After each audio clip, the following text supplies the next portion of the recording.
I went to see the Teenage Mutant Ninja Turtles movie a couple months ago, and one scene really stuck with me. The Turtles, who are essentially teenage New Yorkers, had a long comedic scene where they imitate New York teenagers. Hey, I'm a gangster. I got my puff and my Timbs. I was one of those teenagers not that long ago, and I also work at a high school in the Bronx, so it definitely struck a chord. The Turtles keep repeating a bunch of stereotypical New York kid stuff, including bacon, egg, and cheese, bacon, egg, and cheese. My bacon, egg, and cheese. Let me get that bacon, egg, and cheese. Let me get that bacon, egg, and cheese. I started thinking to myself that if this movie came out in 2016, it probably would have been saying chopped cheese instead. 2016 was a wild time. Donald Trump was about to pull off what many people, including himself, thought was impossible by becoming president of the United States. The Chicago Cubs won a World Series for the first time in like 100 years. The Zika virus was spreading everywhere. Frank Ocean gave us 2 classic albums. And in New York, we spent a lot of time arguing about the chopped cheese. First We Feast released an almost 20-minute documentary about the chopped cheese. The video features people who grew up with the sandwich, sharing fond memories of what it means to them as a cheap, quick, and delicious bodega staple. And there are also people in the video who are clearly out to capitalize on the newfound virality of the chopped cheese, perhaps with questionable intentions. This is intercut with a man on the street section of the video, which is full of New Yorkers from all walks of life saying that they have absolutely no idea what a chopped cheese is. And I'm not particularly proud of it, but at that time I probably would have fallen into that bucket. I am a lifelong New Yorker, but I'm from Astoria, Queens. And that's not exactly chopped cheese territory.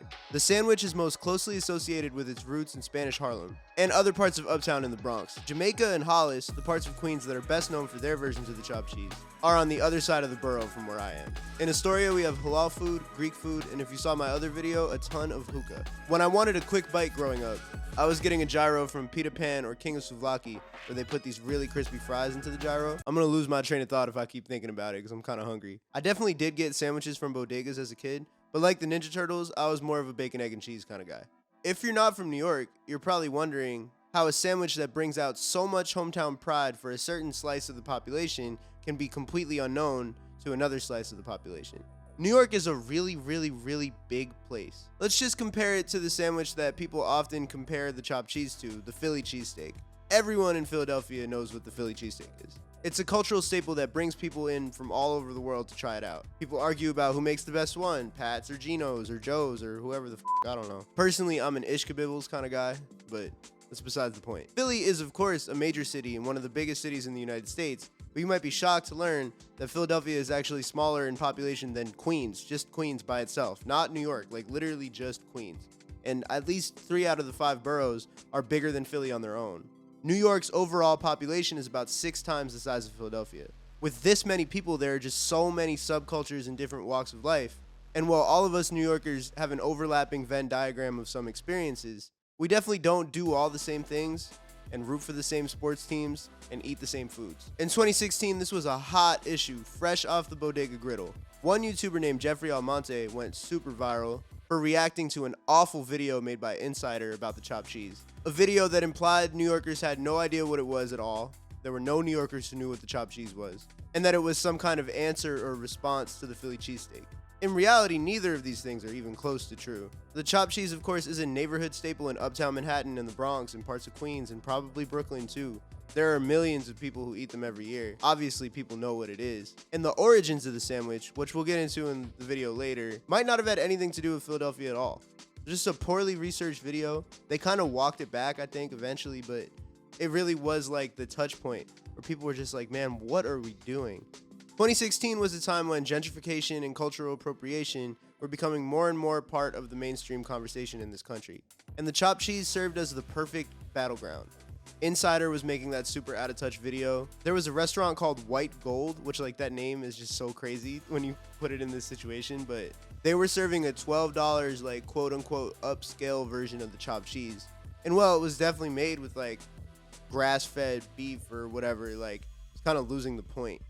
Whole Foods started selling one for $8 from a cart that literally had a reference to Christopher Columbus on it. You like literally cannot make that up. But it's not 2016 anymore.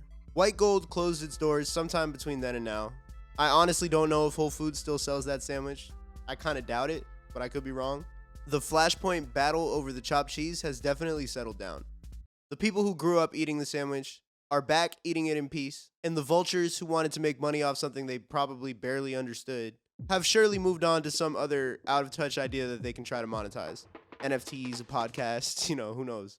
And to me, a New Yorker who feels like he's missing something and is genuinely curious about why people love the chopped cheese so much, and also someone who happens to have a YouTube channel that is clearly just a thinly veiled excuse to go eat a bunch of stuff that I feel like eating, I figured this was the perfect time for me to go try it myself. Don't forget to like and subscribe and leave a comment where your favorite chopped cheese is so I can go try it. So my journey to find the chopped cheese started in the wrong place for sure. I'm a musician, so I had a session in Bushwick, Brooklyn, and I was hungry, so I figured I can go to this sandwich spot / like health food / like grocery store that's like around the corner, and they have like a sandwich board with like 100 options. So I was like, they're definitely gonna have a chopped cheese. They did not have a chopped cheese, which is interesting. I'm pretty sure they have every ingredient to make a chopped cheese, but for whatever reason, they were not making me a chopped cheese that day. This is a good time to point out what those ingredients are, right? The sandwich is made of ground beef or burger meat, basically, topped with lettuce, tomato, onion, ketchup, mayo, whatever other kind of sauce you want to put on it. You're going to season the beef a certain way. A lot of times it's got adobo seasoning on it. And there's a bunch of different ways to customize it. If that's not your style, I'm sure everybody has their own version of it that they like. The same way you might, get salt and pepper, no ketchup on your bacon, egg, and cheese. Like, people have tons of different versions of the chopped cheese. But they definitely have all the stuff to make it there. They just clearly did not want to make it that day. But unfortunately, I had my mind set on getting a chopped cheese. So I just typed in chopped cheese on Google Maps, and I looked up the nearest place that had chopped cheese on their menu, and that brought me to Wally Love Deli in Bushwick. I got the chopped cheese on a Hero, and it was all right. It was fine. Honestly, it was kind of disappointing.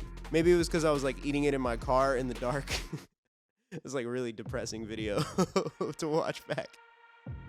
I promise I'm okay. I just was in a rush to go somewhere. It just it wasn't bad. It just didn't feel like it had any heart, Like, I felt like it was missing like something. It was cool, but I didn't understand why people were like losing their mind over this sandwich. I didn't think this was the best example to show me why. But I wasn't gonna end my journey there. Thankfully, I work in a borough that's a lot more renowned for their chopped cheese. The Bronx. Let's go. I work at a school here in Soundview, and there's a bodega I've been going to for like 6 years now. It's called Express Mart, apparently, but like any New Yorker would tell you, the name of a bodega is kind of like superfluous. You don't really need to know.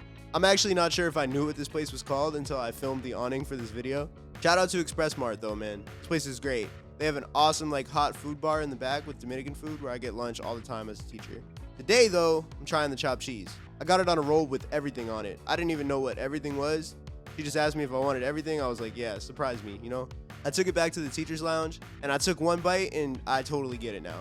If you're not a New Yorker and you need me to explain what the chopped cheese tastes like, basically like if a Big Mac was made with like fresh ingredients and like love and care and like spirit, It's really good. I was totally satisfied. But my journey could not be complete without making the pilgrimage to not only the founder of the chopped cheese, but my namesake, HADJI's, in Spanish Harlem. For those of y'all who know my music, my song HADJI to HADJI opens with a sample of Maul from the Rory and Maul podcast saying HADJI's acting different. Oh, these niggas get money Oh, in here. yeah, Yeah, doing everything their thing clean. now. HADJI's Whoa, acting that shit different. was- Yeah. He was actually talking about the bodega HADJI's and how they had renovated thanks to all the success and recognition they've gotten as the originator of the chopped cheese. So it's here at HADJI's that we can talk about the true origins of the sandwich.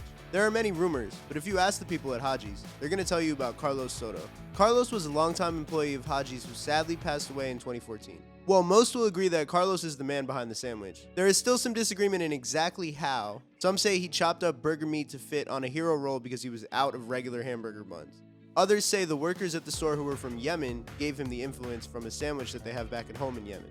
Carlos himself is from the Dominican Republic, and he's credited with the idea of adding adobo seasoning to the burger meat. HADJI's is indisputably the birthplace of the chopped cheese, so of course I had to pay a visit for myself. I ordered it on a Hero, the HADJI's way with everything, and I got pepper jack cheese. This was definitely by far the best of the chopped cheeses that I had. The bread is the perfect amount of crispy, the meat is seasoned well, and the cheese is gooey in all the right ways. After one bite, I can see how the chopped cheese became as beloved as it is by the people who grew up with it. And I know the next time I'm hungover or I'm out late in Harlem, I'm coming home with the chopped cheese.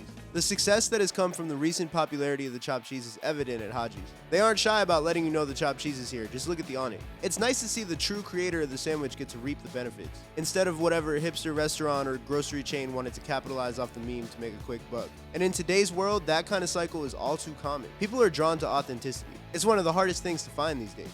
But once something pure and authentic reaches the masses, it tends to fall in the hands of people who have nothing but purely financial aspirations. And once the wave passes, those people move on to something else, chasing the dollar sign. And those who truly cared about the original thing are often left to just sift through the rubble. But perhaps in the case of the chopped cheese, it's just gone back to the way it was always supposed to be. It's a sandwich founded on taste, convenience, and community.